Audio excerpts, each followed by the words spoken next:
I would ask Madam Clerk, would you call roll, make sure we're all here? With pleasure, Mayor. Councilmember Lee. Whoops. He's muted. Councilmember Lee.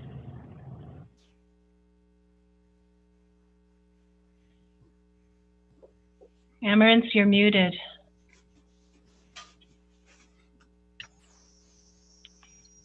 There you go. Oh, yep. Clicky finger.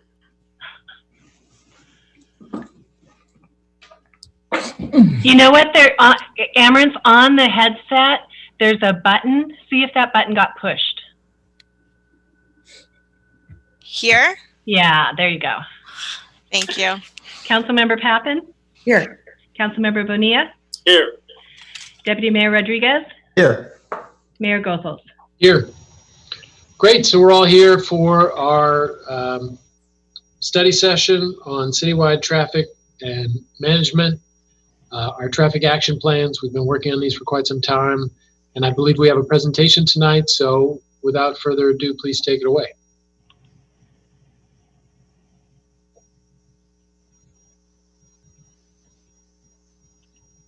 Good evening, council members.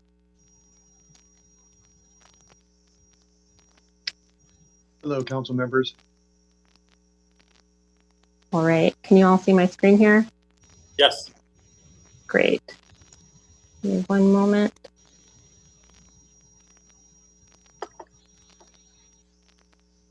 All right, so this evening we're going to be presenting on the citywide traffic management update. With me this evening is Sergeant Shannon Hagan. He's going to be presenting for the police department, and I will be representing Public Works.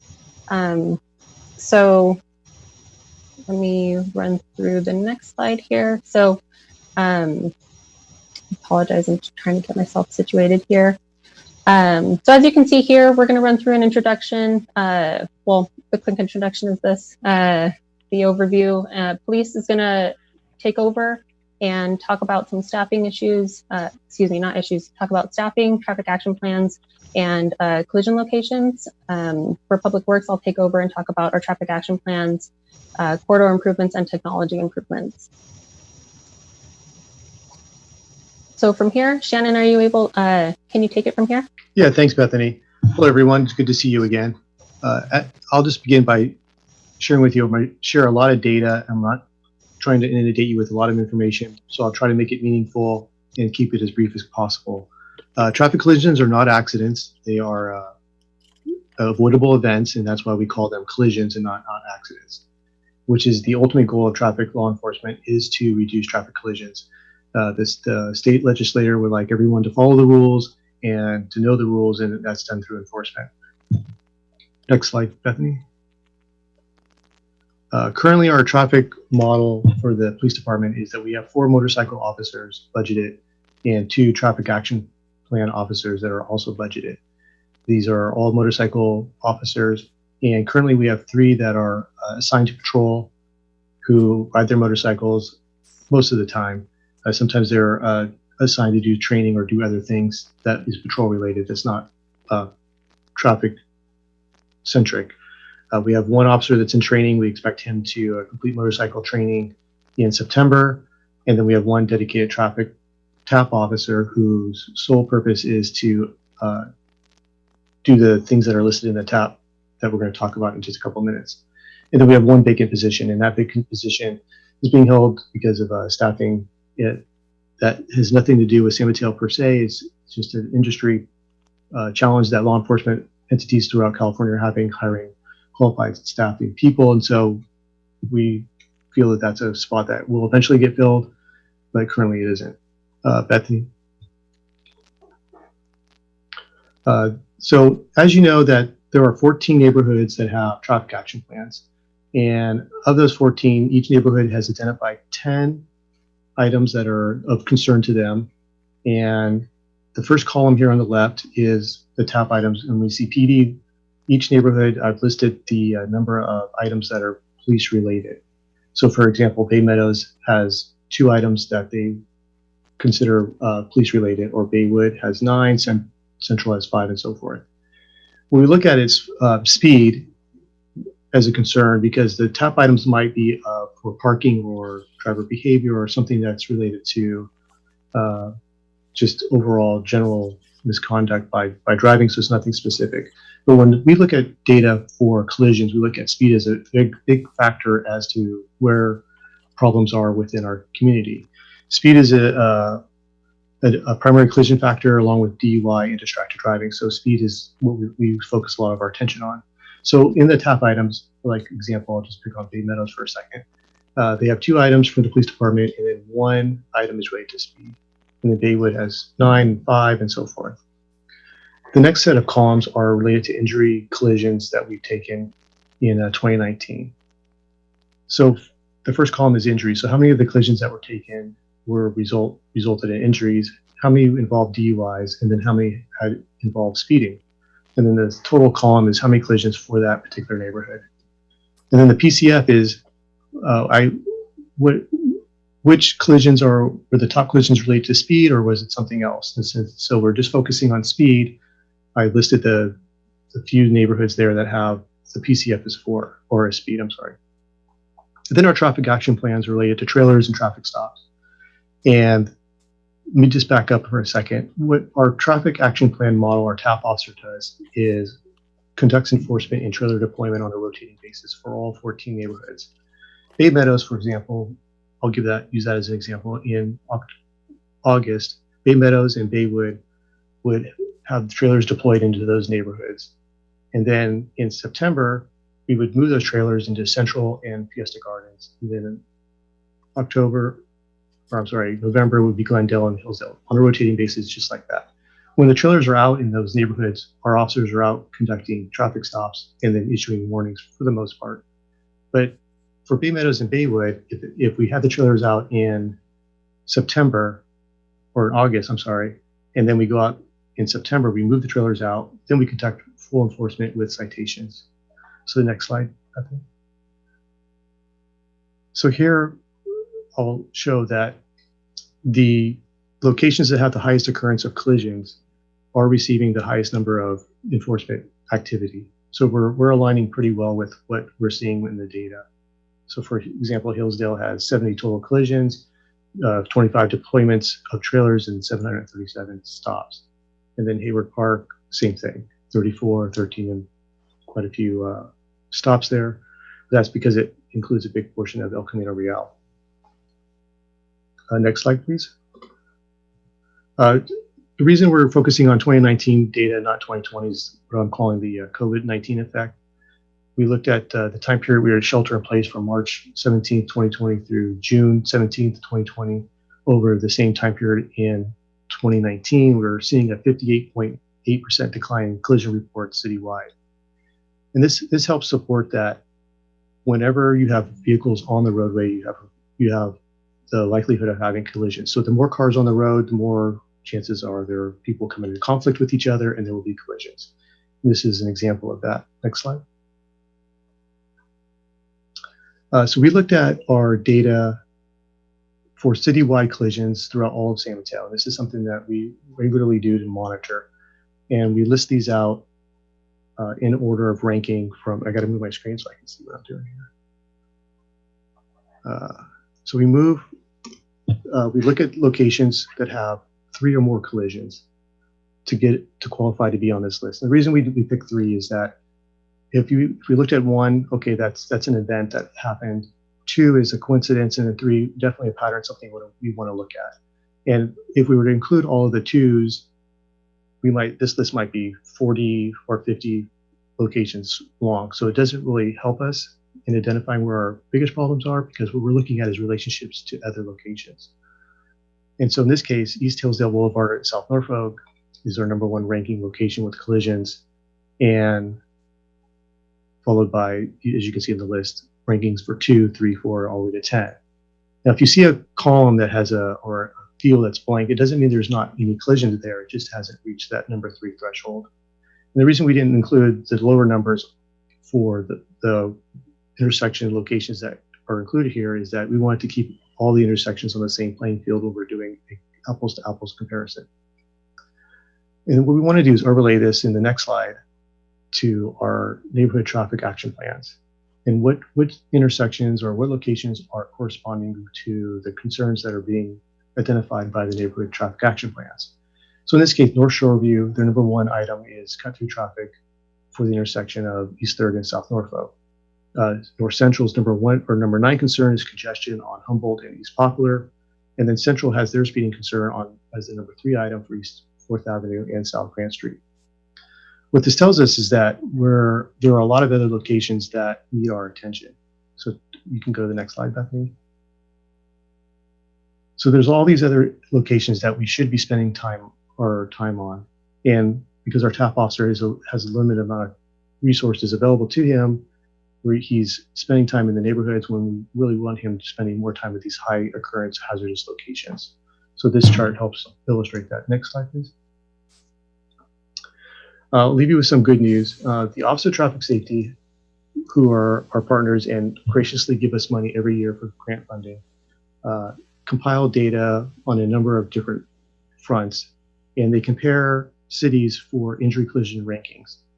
And in order to qualify, well, let me just back up. This ranking is based on population size of cities. They compare other cities of the same population size. And in this case, we're ranked in the 100,000 and 250,000 population size.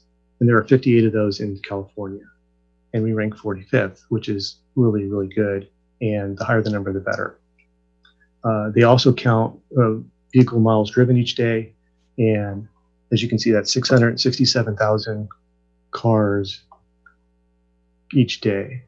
And that equates to, if you look at AAA's data about average trips traveled, about 5 miles per trip, and that's through the city, that's the length of your drive on El Camino from Belmont to Burlingame, that would be about 133,000 cars a day. And that's 667 cars per mile in San Mateo. So we have a lot of vehicles moving through our city. And then you look at the collisions related to that high volume. In 2017, we had 641, 2018, 668, and in 2020, 675. So there is a small trend up. You can draw conclusions as to why that is, but with the amount of cars that are traveling through our city, and you can see the number of injury collisions that we're taking, it's pretty safe out there. Now, and to further show this point is that we took the stretch, one of the busiest stretches in San Mateo, that's East 4th Avenue, from South Delaware to Highway 101. I mean, we look at that as probably 1 or 2 or 3, the top 3 locations of vehicles traveled. And there's about 18,600 cars that travel that stretch of roadway every day. That's 775 vehicles an hour, or 6.7 vehicles annually. And in that 3-year time period, we took 45 collision reports, which averages out to about 1 every 24 days, or 1 in every 452,000 vehicles.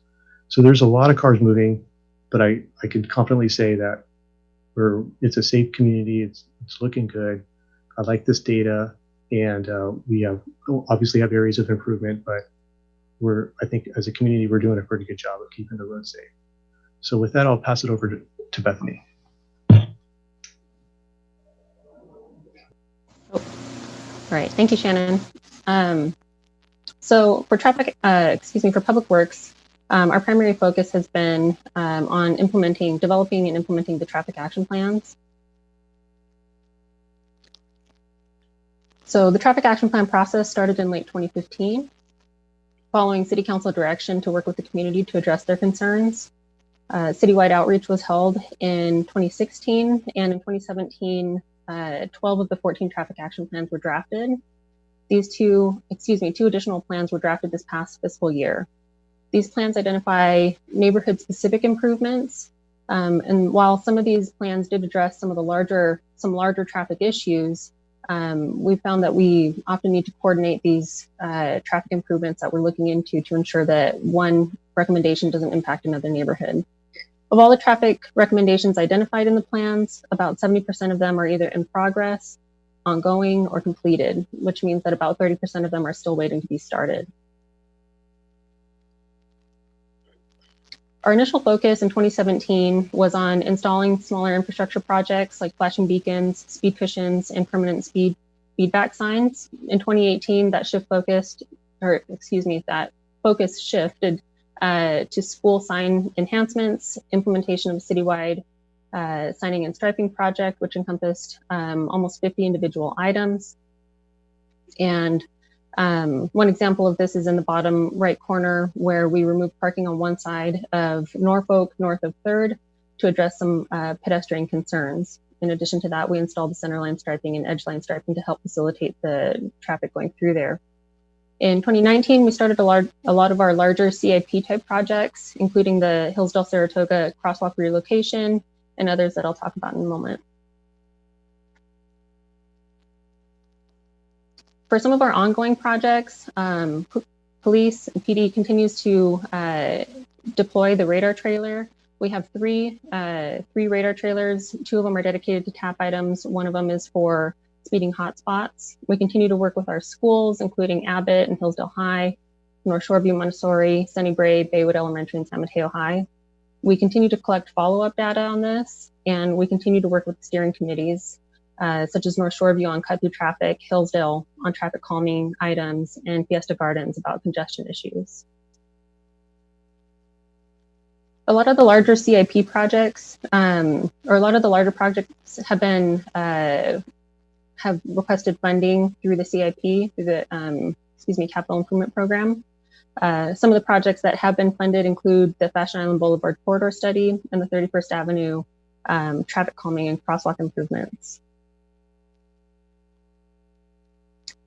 So when reviewing the traffic action plans, we find that speeding is the most prevalent issue. Of the speeding concerns identified, speed cushions have been installed on 4 roadways. Most of the other locations did not warrant traffic calming devices. However, we do continue to monitor them per the TAP recommendations. Other prevalent concerns that we're seeing are related concerns, such as the pedestrian and school-related issues, and congestion and cut-through traffic, which I'll address in a moment. In addition to our efforts to address the traffic action plans, we've continued to receive resident requests from throughout the city. We've received over 100 in this past fiscal year. A similar finding to the traffic action plan concerns is that we're seeing that most resident requests are pertaining to speed issues. We're also noting that while most of these do not result in traffic calming measures like speed cushions, we do continue to analyze the requests as they come in, which involves collecting and analyzing the data, conducting outreach and procurement where the criteria are met. For the locations that do not qualify for traffic calming measures, we often forward these requests to PD to add to their enforcement lists. Do note, though, that since 2018, we have installed speed cushions on 5 additional roadway segments, which are outside of the traffic action plan locations. So how can we look to approach traffic differently so that we can solve some of these same neighborhood concerns? We're finding that substantial congestion on our major corridors like 3rd and 4th, Fashion Island Boulevard and Hillsdale are leading to cut through traffic in adjacent neighborhoods like North Central and Central, North Shoreview, Fiesta Gardens, and San Mateo Village. This cut through traffic often leads to speeding issues, which we are seeing as being raised as concerns throughout a lot of the community. And these vehicles are often looking for quicker paths to get to their destinations. By balancing our efforts to address local traffic concerns and addressing traffic flow on major corridors, we can help address some of the cut-through traffic and speeding issues in these neighborhoods. So this is a local example, a pretty localized example of what this sort of implementation looks like. Staff are reviewing traffic signal warrants at Hillsdale and Alameda. Signal warrants are various analyses that an agency goes through to determine if a traffic signal, if criteria to install a traffic signal is met. In addition to that, we had received some speeding requests along Fernwood. What we had found when we had conducted some of the warrant analysis was that there were heavy delays. Let's see if this works. In the eastbound movement on Hillsdale, such that vehicles that might be wanting to go southbound on Alameda might have to wait in longer queues. And so going back to this slide, we can see that it makes sense that a lot of these vehicles might just cut down Fernwood instead of going all the way through the intersection at Hillsdale and Alameda. So that traffic signal that I was mentioning is warranted, and we looked at what the traffic flows for that might look like. And so this is an example of what that might look like, where the traffic signal installed. And we can see that that the delays in the eastbound direction are significantly reduced, which would potentially allow for those motorists to continue on Hillsdale and remain on the arterials rather than cutting through the neighborhood streets. Another example of this, a larger example of this, is the congestion along 4th Avenue in the PM peak periods. This is a graphic that was pulled from a traffic impact analysis that was conducted recently. This is a representation of congestion only. So this doesn't necessarily indicate volumes, but it does indicate backups. And some of the things that we're seeing are that there is a backup. There's a bottleneck at the 3rd and Norfolk intersection. So if we can work to address some of the infrastructure improvements and changes that are needed at 3rd and Norfolk, there's a possibility that we can start to see some of the traffic congestion reduced on 4th Avenue, thereby potentially reducing some of the cut-through traffic that we're seeing on 5th and potentially on Humboldt and some of the other neighborhood streets.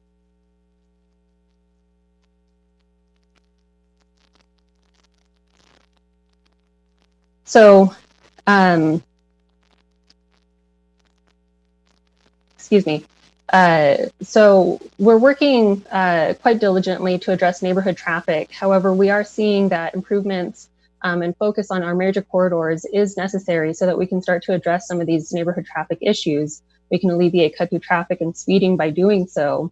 However, in addition to that, we know that we also need to focus on traffic technology and operations improvements.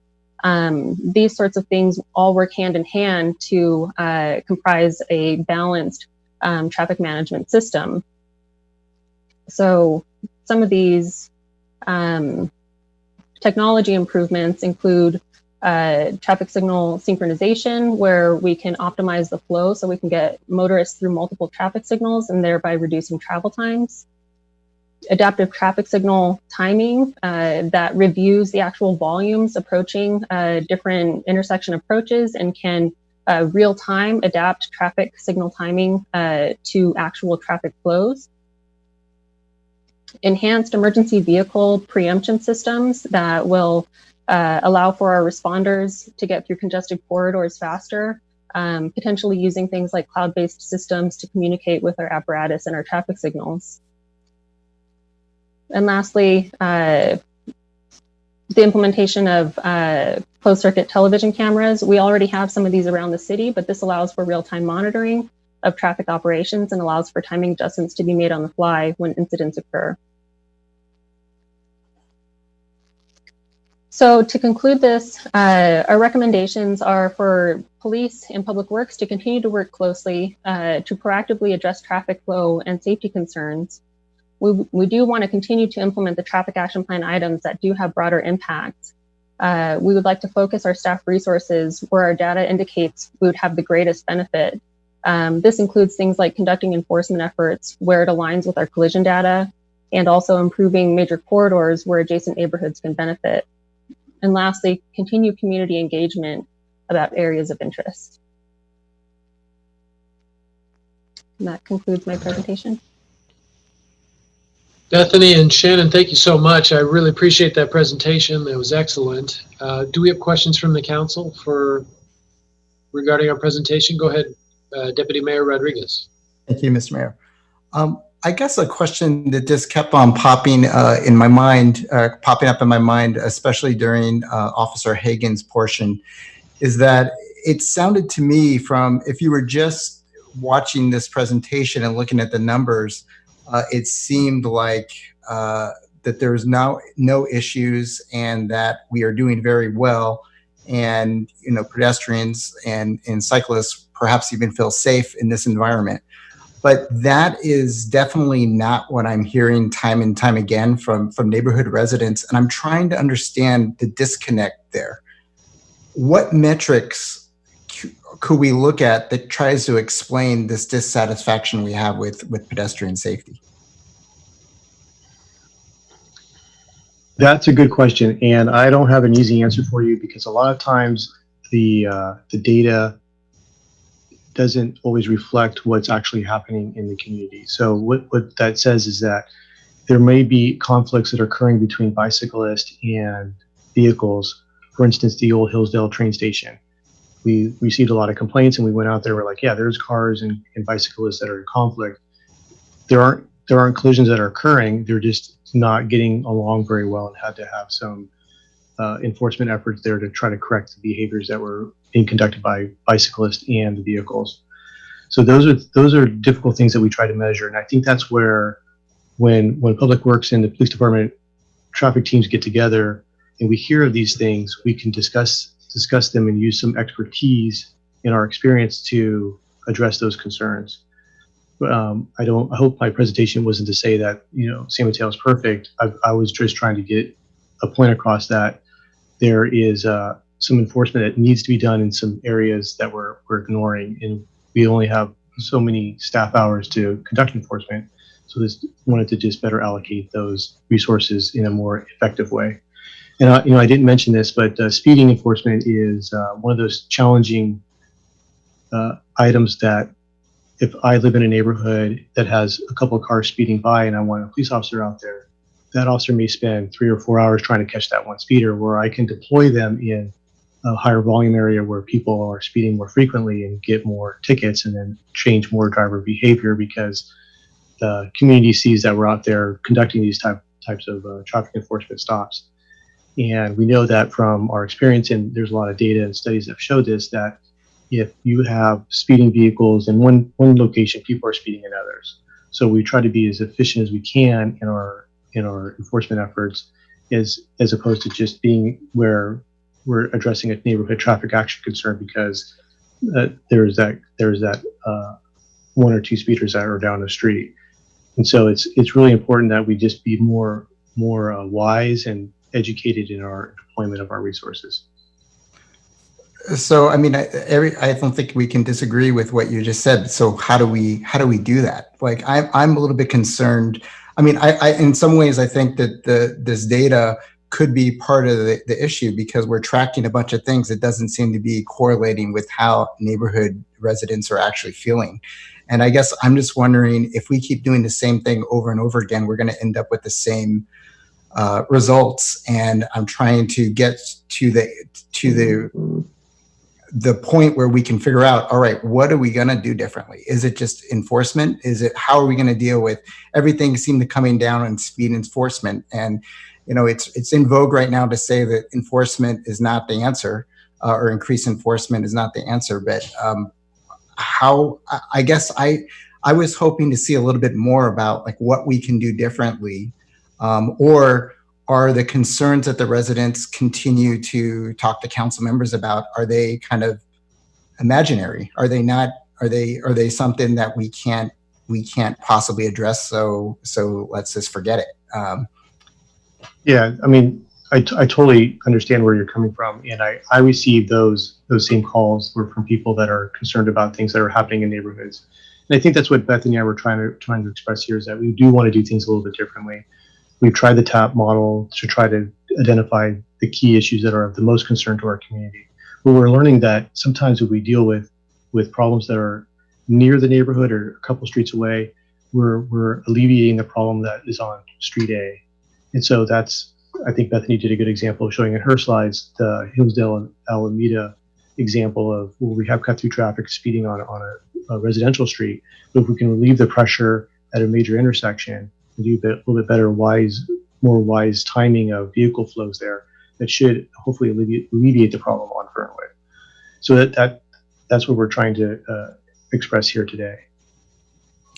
I have many more questions, but I want to let my colleagues ask their questions before I keep going. Councilmember Lee, you had a question? Hi there, Officer Hagan. I had a question about your neighborhood collision data. I would just wanted to clarify that that the numbers for speeding and injuries and DUIs are they duplicated? So if somebody was drinking and speeding and there was an injury, that they would be counted in all 3 columns? Sorry, my mute is taking a little bit. Yeah, that's a very good point. So yes, well, no, for this table, there's not duplicates. What the injuries are separate category from the DUI and the speeding. And so there was other primary collision factors that were involved. So it could be an unsafe turning movement is a common one, or following too closely, something like that. So when you see when I was showing the injuries column, that's separate from the DUI and speedies as far as the primary collision factor. So for instance, Bay Meadows had the total number was 18, 5 were injuries. Well, 5 of those 18 could have been included a DUI. In most cases they do. But I didn't break that down any further than that. So that's a good point. Okay. And I think, I just wanted to kind of clarify what I hear you saying is that there's sort of, there's been somewhat diminishing returns, or maybe that the resources that we've dedicated have helped around the periphery of the problems, but maybe not been as focused on getting the most value for the kind of changes that could have more lasting and broader impact. Is that kind of where you're leading us? I think that, the shift? I think that you have a good interpretation of our presentation. Yes. Thank you.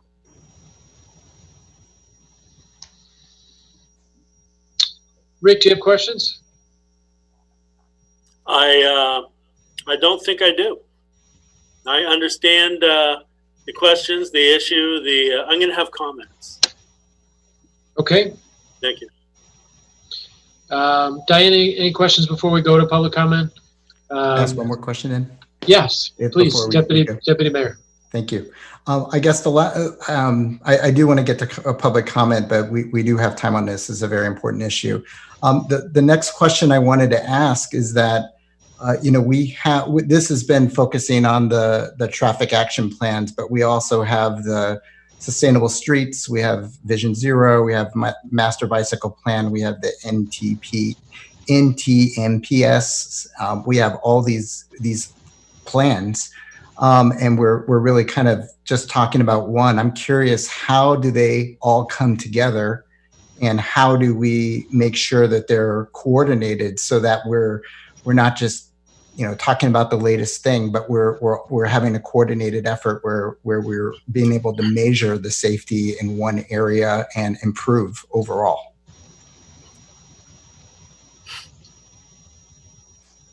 Thank you, Brad, coming yeah, online. Councilmember Rodriguez, great question. We have quite a few studies out there that we're trying to implement, and one of the things we have on our plate to try to get done at some point is a complete streets plan, which we do have, but we want to take all of the documents that like the bike plan, the pedestrian master plan, and the sustainable streets plan, and put them into one document where it's cohesive, where the public knows where to look for the parameters and things we're doing, as well as developers, so they'll know the items that they need to track and make improvements to as well. So that's something we don't have currently funded. We did apply for a grant for that did not receive the grant. So right now those documents are kind of separate, but it's something that we do look at all the time. The other critical issue, you mentioned the NTMP. That's a neighborhood traffic management plan that dated in 2006. So that's a plan that's on the council priority, on the Public Works work plan priorities.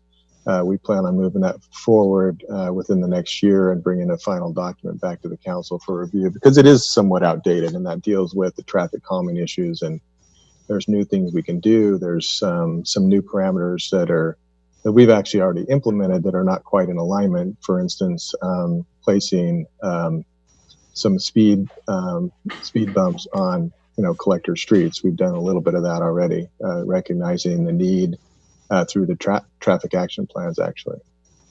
So is it a matter of just time, or is it a matter of funding, or is it a matter if we wait long enough, it's all going to come together and we don't have to worry about it, or what? Like, is it? Yeah, it's a little bit of all that, what you just said. I mean, we again, the funding isn't there to kind of wrap all this together in one document right now. We do have limited staff. We didn't go into the public works staffing on this issue, but right now we've got an engineering technician and two engineers that are working on all these things, plus other things that you don't see, right? So there's a lot of other calls that come in that Bethany alluded to in one of those slides that we do address. I mean, we don't ignore those as well, because the public deserves, our service. So, there's just a lot of things happening. It seems like all at once. So we're just trying to manage what we can. We're down one engineer as well, so we would have a third one if we were fully staffed, but we're down one engineer in that group as well. So it's a little bit challenging. Thank you. Those are all my questions for now, Mr. Mayor. Thanks. Councilmember Pappen. Thank you. So I just want to follow on a little bit with Deputy Mayor Rodriguez's questioning. Is it that you got more than you can do and you're trying to prioritize based on the data that you have, whether that be from PD or Public Works? Is that kind of where we're headed here? That's correct. And we see some opportunities to make some improvements on some of the major thoroughfares that can actually have improvements in the adjacent neighborhoods of some of the concerns that they do have. So that's some of the issues we'd like to tackle. Not that we want to, a traffic action plan. I saw some emails today that we're going to ignore that. We're not going to ignore that. We know we want to work with the community members in the neighborhoods and still address their concerns. And so the traffic action plan isn't going to get removed from the website, at any time. So it's still one of those things we're going to work on to address, but we're just trying to put priorities where they might make the biggest impact. Yeah. Thank you. So, quick comment before we go to our public comment. I'm sure we have plenty of public comment and people can start to raise their hands. I see the attendees have started to raise their hands. I grew up on Aragon Boulevard, and when I was eight and a half years old, back in 1986, my neighbor, Justin Brown, and we used to play in the neighborhood. We used to ride our bikes to the bungalow. We used to have good times. A friend of mine had a teepee in his backyard, so we'd play in the fort. We'd go play games. And I distinctly recall 2 blocks from my house when he was hit by a car and killed. And back in 1986, that's the first funeral that I recall ever going to.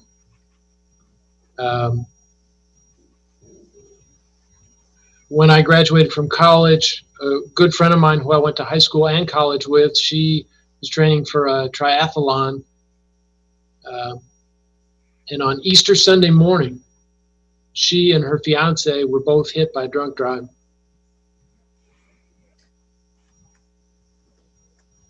More recently, here in San Mateo on B Street at Baldwin, I was trying to cross the street with my daughters, and car went right in front of us and almost hit us. This is an issue that every single one of us takes personally. It can be deadly. And we all take it very seriously. And it could not be more important. We have adopted Vision 0, not Vision 1, not Vision 5, not Vision 100, 0. And so I appreciate that this council does not believe that it's okay for anyone to be injured from a traffic accident. And I'm sad to see too many distracted drivers, too many drivers who are driving too fast. And I don't want anybody to have to go to a funeral when they're 8.5 years old. Certainly don't want them to be the one who ends up killed. And I don't want it to be one of my daughters either. So I think we have an opportunity here to push forward, to push ahead, to take what happened most recently to Thielen and to make sure that we address this issue in our neighborhood. And I recognize that one of the things that Sergeant Hagan is telling us is that we don't have a violent crime problem here the way some other neighborhoods do, and so we have an opportunity to address this. This is what's important to us and to our residents, and we need to do this now. I appreciate that part of what we have been given from Director Underwood and from our team here is that we have options, and we can choose to spend this money and to do it now so that tragedies don't happen. And so I hope that from our public comments, we can hear what are the things most pressing to your neighborhood? What are the things that we have just been talking about that could be implemented that would most help you? With that, I'm going to start with Rowan Paul. Hi, can you guys hear me? Yes. Perfect, cool. Yeah, hi, I'm the father of Talon, and unfortunately my wife can't be here because she's, reliving the experience is starting to give her some panic attacks, unfortunately, which she's always been the emotional rock, so that's a big change in her life and our life. As a direct result of Talon's accident at Claremont and 5th. I guess at a very quick point, figure 7 of Officer Hagen, I think it was, the Public Works presentation clearly showed that there's a heat map at 4th Street and kind of on 5th Street east of Idaho and closer to downtown, but there's a gap in that red, and that's right where we live. And I just wanted to comment that data is only so good as what you're measuring and how you interpret it. And my life in medicine is all about looking at the right data and asking the right questions and taking the right information from that data. And you can clearly see, because I live it every day by our house, that there's that same red heat map of cars that go right by 5th and El Dorado, 5th and Fremont, that isn't captured on that heat map. So that's a measurement error, which results in selection bias. So I think we need to kind of use our best judgment here and realize that the data doesn't capture everything. I think as far as what would make our neighborhood safer, I think speed cushions along 5th clearly makes sense. It's a cheap option. You can space the gaps enough that emergency vehicles can get through no problem. Doesn't slow them down at all. They can control the lights if you get smart lights into there. I think that's an obvious, easy, cost-effective solution. Crosswalks, stripes at Claremont and 5th, right where my son was hit, I think is critically important. Dr. Paul, I want to give you 10 or 15 more seconds. I'm trying to give everybody 2 minutes. Yeah, no, I just think with the increase in people going to be traveling down to downtown to Central Park from the parking garage and from the new building at Midpen development, that's a critical must-have. There has to be some sort of traffic abatement there. Dr. Paul, thank you so much for those suggestions, and thank you for being with us. Next speaker is Joshua Hugg, 2 minutes. Good evening, council members. I am, a neighbor of one of the prior speaker. I live between 3rd and 4th at Humboldt Street. So I've, for the last 20 years, have witnessed traffic at two of the identified hotspots, 3rd and Humboldt and 4th and Humboldt. And, 3rd, I'll just, this will just be a laundry list. 3rd Avenue, it's a straightaway. You get cars racing from the start as soon as the light changes to go downtown. I think the first light is maybe at Fremont. And we've had cars coming off the intersection there from 101 at high speeds and have literally hit the fence in front of our house because they couldn't make the turn going on to Humboldt, south on Humboldt Street. Yeah, I don't know if it's still active, but I really appreciated the addition several years ago of the red light camera at 4th and Humboldt Street. My wife and I would literally be sitting there watching TV, and then there's a flash, and it's like, oh, there's one more traffic ticket. But on a regular basis, particularly with COVID, because we know that there's fewer cars on the road. People are getting more stupid, and you're hearing lots of squealing tires and lots of impacts just in the few months we've been, under shelter in place. Another comment, when we walk downtown from Humboldt into downtown are the turns. 15 seconds, Josh. Okay. Turns are a consideration, left and right turns. I think right turns are probably more dangerous at this point.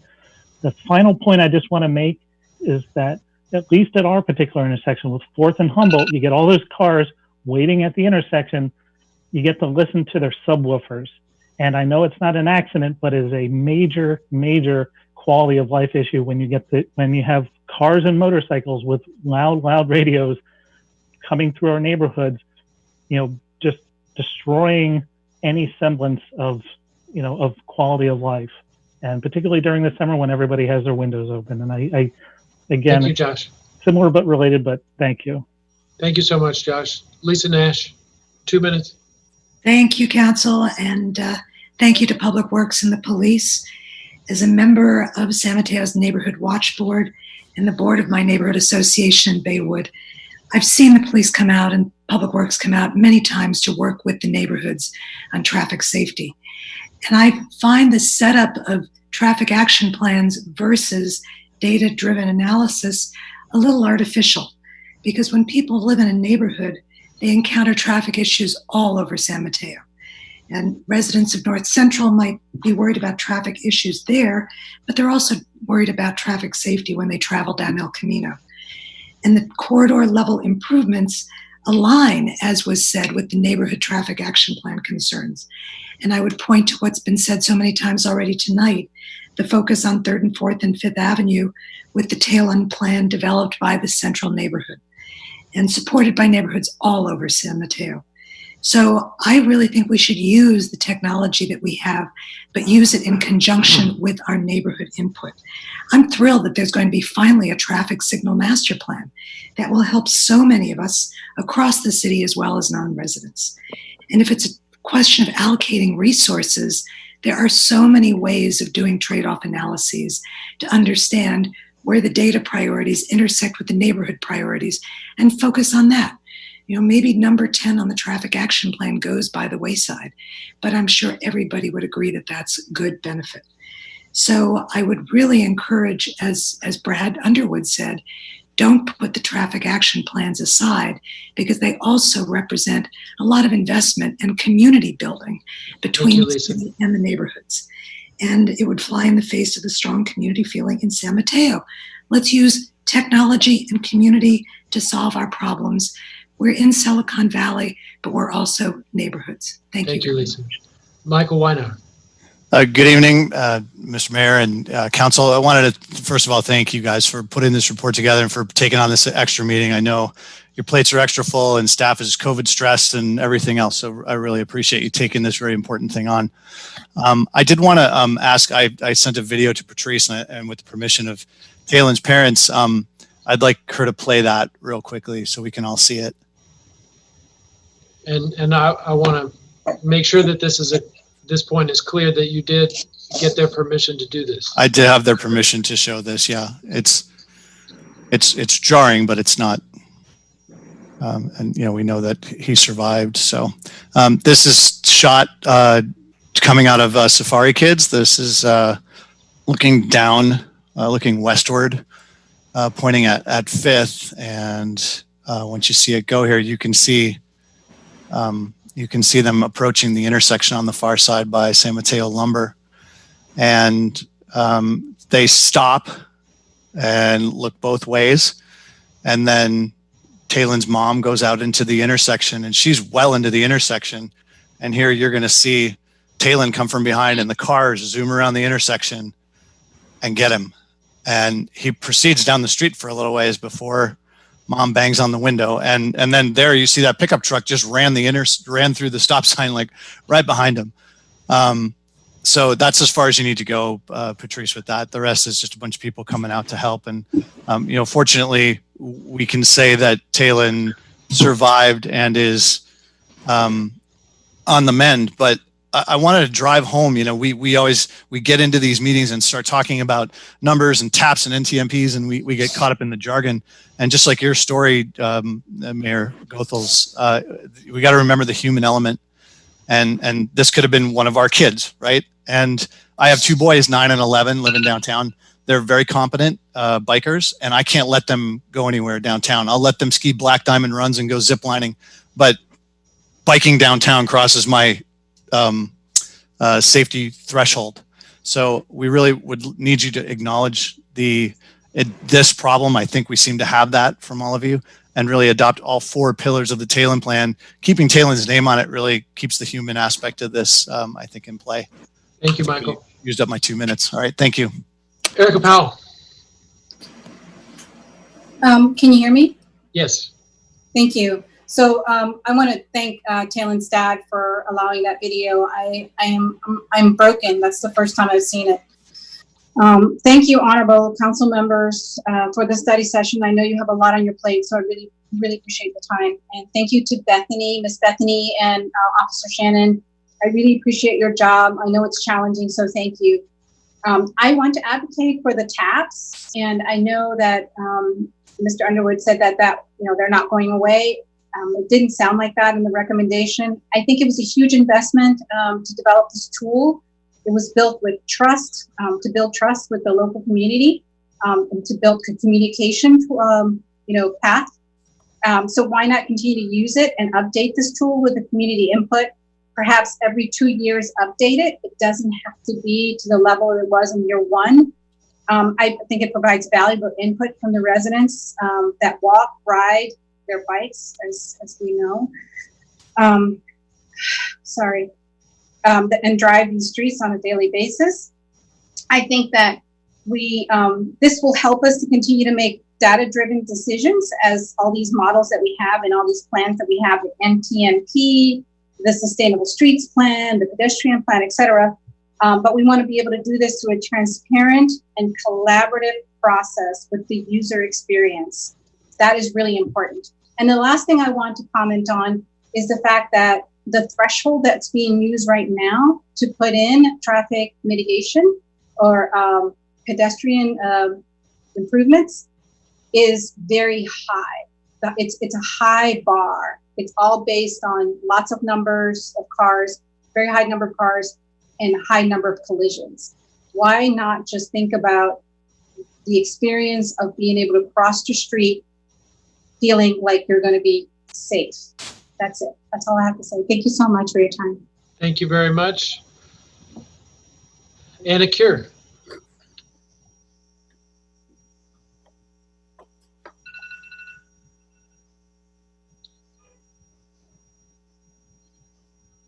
Anna, could you click your mute button? There. There we go. We can hear you. Thank you so much. Thank you. Sorry. I'm starting your time over. Okay. I wanted to address that my concerns are with the neighborhoods that have expressed problems, large problems in their neighborhood, and that we are aware of them. That would be neighborhoods that abut the 101 corridor there. We know that they have problems because of people getting on and off the freeway, speeding to get home. Another thing that's alarming to me is the police North Central chart, where they have 33 injuries in the North Central neighborhood. I mean, that is extremely alarming to me. DUIs 17, speeding 17, a total of 95 there, but 33 injuries. No other neighborhood as high as North Central. And I haven't heard them voice an opinion yet, but as far as I'm concerned, that neighborhood is a top priority, along with the other neighborhoods that are about 101. And then my last concern was, many of us worked on the Measure S committee for several reasons, but the one that I was happy about and happy to devote time, money, and energy to was that we were going to get TAP officers dedicated to the neighborhoods. And Measure S funds, taxpayer dollars, went to that, along with paving the streets of San Mateo, right, Mayor Goethals? That's right. I heard that when there's a shortage or there's a pregnancy or when they need people, they're pulled from the traffic, right? It doesn't seem right. because the public has the expectation that those two TAP officers are going to be there to take care of our neighborhoods. So I don't know how we can fix that, but if there's a shortage of police officers or how they staff, that's their business. But I don't think too many people, and those of us who devoted time to that, are happy to hear that, So again, my number one thing is the neighborhoods that need it should get it first. Thank you. Thank you so much, Anna. Thank you for joining us. You're right as always, and it's so nice to hear your voice in a council meeting. Tom Lees. Hi, thank you. Thank you all for your service. It's been very excellent questions, Eric. I didn't see any data on the people who've been hit. I know maybe I missed something, but I live on 39th and Edison, and there was a lady 2 years ago who was hit and run. I don't think she passed away, but she was injured very bad on 39th and 40th. My friend who lived on 40th, an older man, he was hit on Edison before 39th, between 37 and 39th. There were several people hit on Hillsdale, near Hillsdale High, by cars, two very close to each other. So I walk around our neighborhood, and the stop sign running on 42nd and 39th is like 50% easily just blowing through. So it's a very serious issue, and like 4 officers, I mean, I don't think that's even close to what we need. We need like almost a separate traffic only enforcement here, so they could someone can fight crime and someone can work on this traffic. It's an epidemic all over the neighborhood, but it's a complex problem, and I appreciate everyone's effort and what they're doing to solve it. So thank you. Thank you, Tom. Appreciate it. Rich Hedges. Good evening, Mayor Goethals. Thank you. I was actually struck in front of the old police station while crossing in the crosswalk, and the person actually didn't stop. They left, and they knew they hit me. So I've experienced it. I don't ride my bicycle anymore because of fear of injury. I'm 78, and one time down, I'm done. So one of the major things, if we could do it, would be photo enforcement. And I understand that's difficult to do, and it's also politically damaging to people that put it in. But Arizona, according to some MTC people that I talked to, actually implemented it, and it lowered their death rate by 80%. But there was so much backfire for it that they took it out. So more enforcement is really an answer. And the people that don't think that enforcement does any good, quote my mother-in-law, if wishes were fishes, we'd all have a fry. Because if you wish in one hand and pour dirt in the other one, look at which one fills up first. You've got to have enforcement. The other thing is with the presentation of the Department of Public Works, I think that we have to work on those trouble spots. Some neighborhoods that weren't mentioned, people get off at Dora Avenue now and go through Shoreview. They get off at Hillsdale and then cut down Hillsdale because they can't make left turns anymore. It's a major problem all over the city, and Fiesta Gardens is very impacted. And once we fix 19th Avenue, and there are fixes out there for it and money, that will resolve that issue and maybe even smooth it out to take some of the traffic off of other arterials.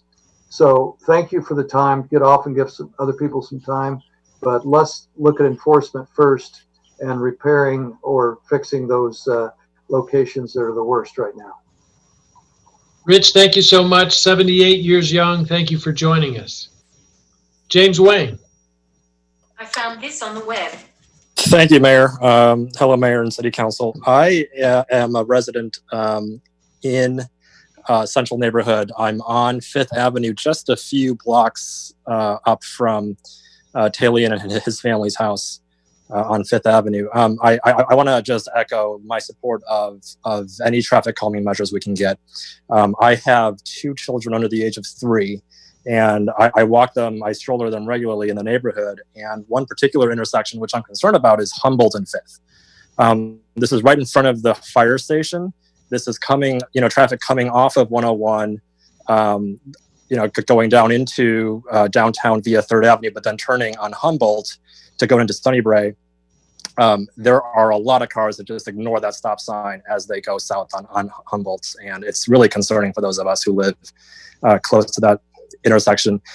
I also see a lot of cars blocking the fire station exit, even though it's clearly marked on the street as do not block. Keep clear. That happens quite a bit, which also concerns me for fire truck egress. So, with that, thank you for any attention the city council can provide to this really important issue. Thanks. Thank you so much, James. Last call for public comment. Would anyone else like to speak during this study session? I think I saw a hand. Drew, do you want to go ahead? Any other hands, just raise your hands and I'll call on you next. Drew, go first. Yes, good evening, everyone. So I appreciate the presentation. I appreciate getting the big picture with the data. I know some other organizations like community development will come in and do these kind of presentations too, but I find just trying to zoom out for a while to zoom back in is really helpful. So I appreciate that. And I just think it's really hard to make progress in many ways on this because I had an incident happen, I don't know, 6 months ago or last fall where someone, like I was a few feet away from being ran over in a crosswalk at 37th and Cold Grove where the person blew through the stop sign. And I kind of just got the impression they weren't stopping. So I just held back about 2 steps and they went right through it. And I shouted out at them and then I was like, well, there's nothing to do. And I looked up and there was a police officer at the intersection in one of the legs of the intersection. And they ended up, I think at some point pulling over just briefly for just to check with them on something, but they may have had another call. And I followed up with the police department on this. And from what I got from that, and this isn't a rant on the police department not doing their job, it's just really hard to do enforcement in some cases because they need to be seeing the whole incident happen, not just the after part. They have to see the beginning, the whole thing. And that was an eye-opener for me. And the police were great when I asked them about what had happened and how that would flow out. And it's just like, it's so hard to do enforcement in a lot of scenarios and the amount of people it would take to do it. And I don't have an answer. It's just the appreciation of what was presented and the effort it takes to chip away at this. And I appreciate everyone's effort. Thank you.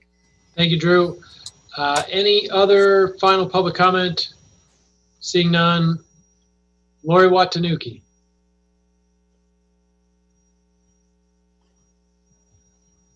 Lori, did you want to speak on this item?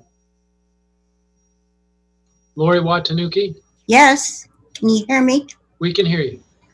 Thank you. Good evening, Mayor Goethals, members of the City Council.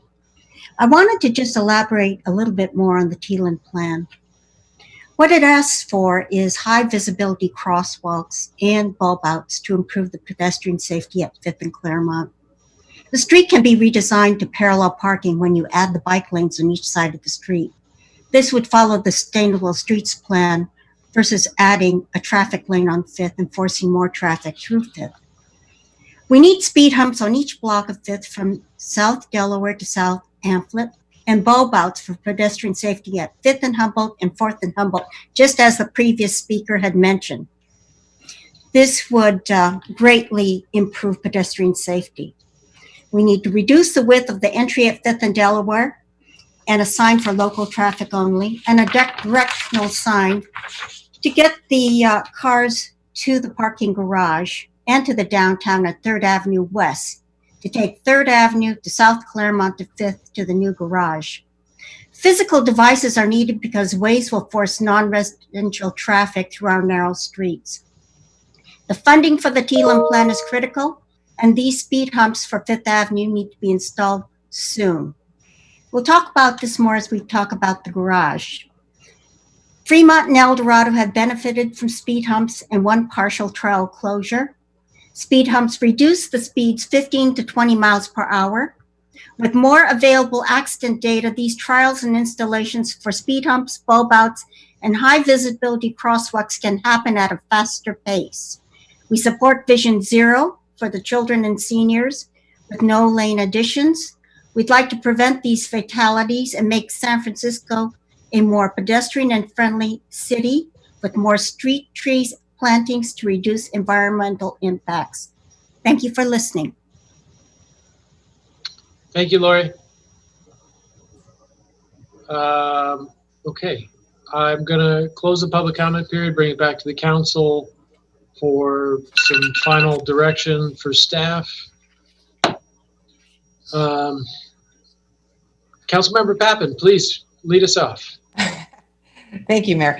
You know, I remember going to those TAP meetings in different neighborhoods, and it really was quite a process. And it was a real shining example of how to garner public input. So I'm relieved that they're not going away. And I agree with Ms. Cure that we've got to apply our funds where they're going to work. So I like the data-driven approach. Let's figure out where it's not working, and let's concentrate our efforts where we can yield the biggest safety results. And I concur. I'm also a little concerned about North Central. When I was going through those as well, I was like, whoa, that seemed like a lot in North Central. So we may have to, Public Works and PD, we may have to focus some efforts there as well. So that's it. That's all I got. Thank you. Thank you, Councilmember Pappen. Deputy Mayor Rodriguez. Deputy Mayor Rodriguez is unmuted. I first want to thank everybody who has come and commented on this, especially Taylon's parents, who I can imagine how difficult it must be to keep reliving this over and over again. But we know that you are doing it so other parents do not have to go through this. So thank you very much for doing that, agreeing to do that. You know, I think from this presentation tonight, it's obvious that there's a discrepancy between the traffic collision data that we are currently collecting and the lack of safety that our community, our pedestrians are currently feeling. And we need to acknowledge that we have a lot of room for improvement when it comes to pedestrian safety issues. And I want to do that here now as one of the tenets of the Taylon plan. But what we are doing now is just not working. It's not a horrible failure, but we can do better as a city, as San Mateans. And if we think it is working and we are happy with these numbers, then we really need to raise our standards, in my opinion. We need to make pedestrian safety a top priority, and we need to do better. Mr. Lease, in his public comment, made a really good point. You know, we haven't even seen how many people have been hit. I mean, we have Vision Zero, but, you know, how many near misses equal 1? I think we need to start seeing dots on a map regularly for where we're having these near misses, because all it takes is getting unlucky one time and it becomes 1. I think that if we do not have the data that correlates with how our community is feeling, then we need to do more outreach and perhaps even survey the community regularly to get some sense to measure if what we are doing is actually doing any good and how we're allocating those resources. Are we making the best decisions? We also need to start talking about probably the most important challenge in this is the funding piece. And that's always challenging, but we need to start talking about it. And also too, with that is the technology piece, because that's where we're probably going to get the most bang for the buck. I don't think we currently have all the answers right now. I don't think anybody would say that. This study session is a good first step, but we need many more to follow. And I'm hoping that we can get a follow-up study session on the schedule as soon as possible to take that next step and move this ball forward and keep revisiting it. It should not take a near miss of one of our city's children to bring us back together and put the focus back on this. Thank you. Councilmember Lee. Thank you, Mayor. I would just agree and underscore a lot of the points that were already made. I see the proposed approach is really wedding together the TAP and a data-driven and technology-first approach. And so I don't see this as an either-or. I see this as an elevation of the current strategy. And I don't think that this council or our staff are proposing in any way to move forward without community voices being at the center. So I hope that is reassuring to the public. I did participate in the TAP like so many years ago, and one of the things that I will say that I think might have been sort of a competing point of confusion is that the TAP I think conflated the need to address circulation and congestion with pedestrian safety. And I did not see pedestrian safety or collision data presented at the forefront of the TAP process. And so what I see and hear today, and especially, just since joining the council, we've had multiple incidences of collisions and including a death. And so I think that what we're hearing is in some ways new and different. And I completely agree with the gentleman who said, I believe that there's probably more insight to be had when we look at the demographic data from the victims of the collisions. And I would suppose, based on just the recent incidences that have happened, is that they're more weighted to seniors and children. And so that to me is really important information that should be directing the design. And we want to make sure that we are creating safe communities for all people, and especially our most vulnerable community members, and including our seniors who might need special accommodations, or more time to get across the street, more ADA accessibility. And I think the other point that I heard was around speed. We know that slowing down cars will make our streets safer. And so I think that to me should be a real point of focus, is where should and can we be slowing down cars to create more pedestrian safety as a key priority. And what Deputy Mayor Rodriguez said, I think, is a point very well taken, is that, and to the detriment of our own city staff, I think that we are scrambling a bit with a lot of different master plans that haven't been synthesized into one cohesive plan. And so, I see us heading in that direction, but I think that is, as an overarching goal, we should be aiming for one synthesized sustainable streets plan that puts pedestrian safety at the forefront. And so I think that, I would agree that we want to see a lot more of this more regularly. Thank you. Thank you, Councilmember Lee. Councilmember Bonilla. Thank you, Mr. Mayor. I think it's important for me to say that I take this subject very seriously. And I'm glad that Councilwoman Lee mentioned that, the people who seem to get hit are sadly children, but also more often people who die are senior citizens on our streets as a result of collisions. And it's very sad to know, and it's very clear to know, that right now on our streets, stop signs seem to be treated as a suggestion, right? It's like suggested, but if you're in a hurry, go ahead, right? And that couldn't be more of a wrong attitude, because clearly these very tragic events happen. I was on the Planning Commission in 2014, and I just looked up this document where we were discussing Vision Zero. This document was prepared. If you search Vision Zero on the city's website, this will be the first document that pops up. And if you go down a couple of pages, you'll see where it talks about our commitment to ensure that human life and health are paramount and take priority over mobility and other road traffic system objectives, to improve safety through design and maintenance of sidewalks, streets, intersections, and so on. I want to say that the TAPs, which some people don't seem to maybe understand. We're driven largely by public outcry, the same as we're having now.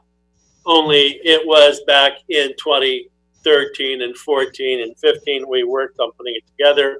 16 and 17 has started going into effect. So these are all historical things and things we know about, right? They were not, I think somebody suggested maybe artificial. No, real things driven by real people. So this Vision Zero, I'm glad that Director Brad Underwood got online to talk about the design to put all of our different various master plans together. The bike plan, the pedestrian plan, complete streets, sustainable streets, they should be combined to make one great, sustainable, and functioning, safe street where we can and should be able to better enforce Vision Zero. Okay, every effort needs to be made. I appreciated the police department and the public works delivery of data regarding the difference between what people focus on, which is what's right in front of them on their street, right? And where the actual big points of conflict between vehicles and pedestrians and bicycles are. In those areas, there's only one way to deal with these things on our streets, and it has to do with enforcement. Fortunately for us, this is 2021, and we have better ways to enforce using modern technologies. We have more engineering remedies we can implement. And I think that in my mind, though, it was mentioned that we're lucky we're not a violent crime city, right? Because if we were, then we would need even more police to deal with all these issues. But we're good. We have a good police department. We have a low crime rate. We may have some other issues, but we have a low crime rate. We're very lucky for that. But we do have these serious issues on our streets. In my mind, this is not an either or, though. Okay, I think we need a combination of all of these efforts that are being made and that we need to make going into the future with what I think needs to be additional enforcement focusing on the hotspots where the majority of the collisions, the speeding, the drunk driving events happen. Because I really believe that increasing enforcement is going to be the only way to go. And I'm not sure how we're going to get there because that costs money. Money is one thing we have an issue with right now, but we're working on it. We're creative people. And I'm pretty sure that now that we know that this is indeed such a priority, we have had the Thielen event, which I was very sad to hear of. No parent should ever have to live through having their child so injured in such a meaningless way by somebody who was just in a hurry to get somewhere, or maybe just not thinking about it. We have to think about these things. This is very real. I had an incident in my neighborhood at 9th and Palm. Well, Chief Manheimer was in her last year, I think, so just a couple of years ago, where a woman was at the intersection on 9th at Palm, and she decided to go, but she had stopped at the stop sign, but because there was sunlight in her face at that time of the year, she couldn't see anything in front of her. She decided to go, and she hit this child. So Chief Manheimer made a very prescient observation at the time. If you can't see, you shouldn't move your car. Okay, you need to do something. Hold your hand in front of the sun. Pull down your visor. Something so you can see before you move your car. So there are a lot of common sense things that we have to do. And what was suggested tonight, I think, from the police department and the plant of public works are definitely things we need to look and step up and do. Okay, so I'm in support of this, but I think that we can't completely drop the taps. I'm glad to see we're keeping them on the books, but I want to see those efforts continue also. Thank you very much. Those are my comments. Thank you, Councilmember Bonilla. I want to take just a minute to acknowledge some of the significant positive steps that have been taken. I know that we have staff members going back to Ken Chin who have applied for grant funds and received grant funds in order to implement safe routes to school. Safe routes to school have improved many intersections. We've seen the bulb outs. We've seen more visible sidewalks. And what we've heard tonight is that it's not universal, and it needs to be everywhere. It needs to be in every neighborhood. It needs to make all kids safe. The improvements that we've seen in some areas can be made in other areas as well. Two more things that I'd like to see more of. One are the speed humps. The speed humps absolutely slow people down. Speed is one of the things that I'm very concerned about because it is dangerous.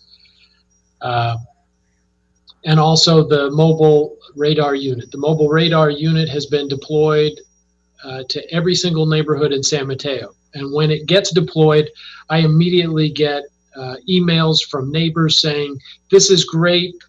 We've had this put in our neighborhood, and it's actually slowing traffic down." So it has the ability to really have a positive impact. We need more of that. We need more application for funds to improve intersections, more speed humps, more mobile radar units, and more enforcement. Let's not forget that there are bad actors here. There are bad drivers, distracted drivers who are not paying attention and causing this, and they need to be held accountable. Each of us needs to take personal responsibility. It's one of my deepest, darkest fears is that as I'm driving around, I'm not going to see the kid who jets out from behind the car. And that is my thought as I drive around this city, and I wish everybody was thinking about that. We've heard so much from the public. I think you have clear direction from us. Right now, based on COVID, our priority is not diverting the traffic. It's slowing down the individual cars who have too much room to speed. Councilmember Pappen, did you want to wrap us up with something? Please. Hold on. I thought maybe there was a B or something, but I know. Thank you, Mayor. It occurred to me, I concur with you when we have those trailers that go around the city. It does bring it to the forefront. So if I may, and I was thinking about it, and then when you brought that up, I thought I want to dovetail on that. I think that a public service or a public information program should be a part of this as well. And if that is nothing more than signs that we have around town that we are striving to be vision zero, or it's always on our website, or something along those lines, a public information section to this plan, I think would be really constructive. It reminds drivers, it reminds walkers to be alert. And, sometimes you can be so alert though, and the driver still, like what happened to this poor child. I mean, it was very, very tragic. So I think that an information program that makes us all aware of it and keeps reminding us should be maybe put into the mix, if we can do that. Excellent addition. Thank you so much, Councilmember Pappen. So hopefully that is enough direction from the council to staff to bring this forward quickly, to continue to implement these changes to make us all safer. I want to thank all of the speakers, everyone who joined us for this study session. This is not the end. We're just in the middle of the conversation, and we'll continue to make positive changes. Drew, is there any other direction that we need for staff, or can we adjourn for 5 minutes and come back for the regular meeting? I think we have the direction that we need. Thank you. Excellent. Thank you. And I'll invite you all back for our regularly scheduled meeting at 7 p.m.